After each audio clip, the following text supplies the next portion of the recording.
కాశీ వాస్తు ప్రేక్షకులకి నమస్కారం. నా పేరు శ్రీనివాస్ కాసిరెడ్డి. నేను ఒక సాఫ్ట్వేర్ ఇంజనీర్గా పనిచేస్తున్నాను. దాంతోపాటు వాస్తుశాస్త్రంలో పరిశోధన చేస్తుంటాను. ప్రజలకి వాస్తుశాస్త్రంపై అవగాహన కలిగించడానికి యూట్యూబ్ ఛానల్ని స్థాపించడం జరిగింది. దానిలో భాగంగా ఇంతకుముందు చాలా వీడియోలు చేశాను.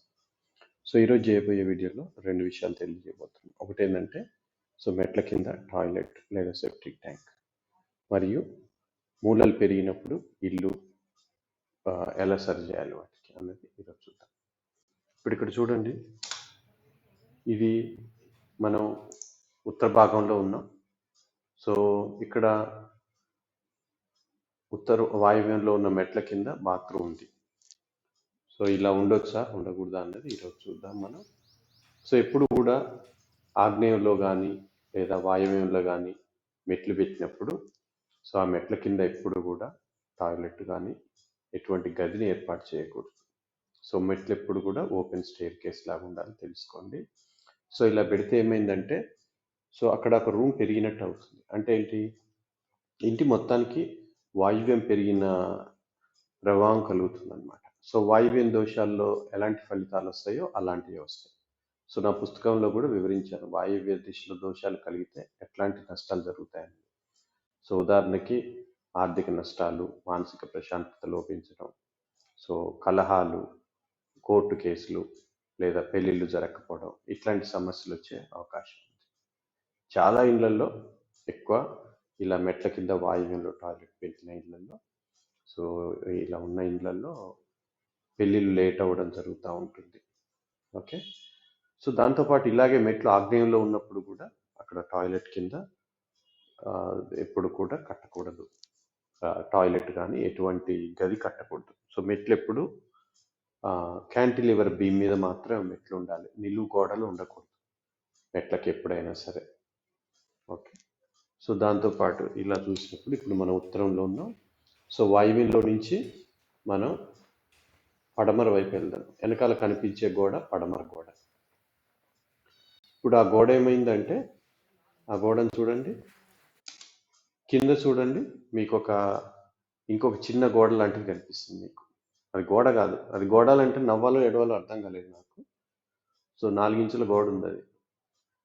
అంటే ఏంటి, వాస్తవానికి ఇంట్లో ఇది స్థలానికి పశ్చిమ వాయువ్యం పెరిగింది.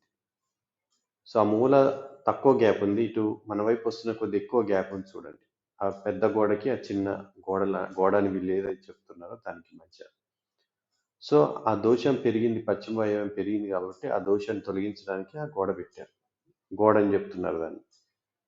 అలా పెట్టకూడదు. ఎప్పుడైనా సరే గోడ అంటే కనీసం 4 అడుగులు ఉన్నప్పుడు మాత్రమే గోడ అవుతుంది. ఇట్లాంటి తూతూ మంత్రం వాస్తు ఎప్పుడు చేయవద్దు, అది పని చేయదు. వాస్తు సలహాదారులకు ఎవరికైనా వాస్తు మీద నమ్మకం ఉండాలి ఫస్ట్. వాస్తు మీద నమ్మకం ఉన్న వాళ్ళు ఎవరు కూడా ఇట్లాంటి తూతూ మంత్రం వాస్తు ఎప్పుడు చెప్పరు. ఇది చూడండి, ఈ గోడ ఇలా వచ్చేసి ఇది మధ్యలో ఉన్నాం. ఇప్పుడు వాయువ్యం వైపు చూడండి, ఎంత పెరిగిందో చూడండి. అలా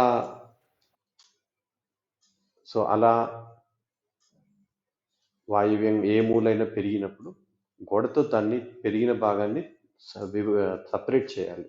అయితే ఆ గోడ 4.5 లేదా 5 అడుగులు ఎత్తు ఉండాలి కనీసం. మిగతా గోడలు ఎలాగ ఉంటాయో అలా ఉన్నప్పుడే అది పనిచేస్తుంది తెలుసుకోండి. ఇంకా చాలా దోషాలు ఉన్నాయి. ఇక్కడ కూడా చూడండి కింద. ఇక్కడ చూడండి ఇది.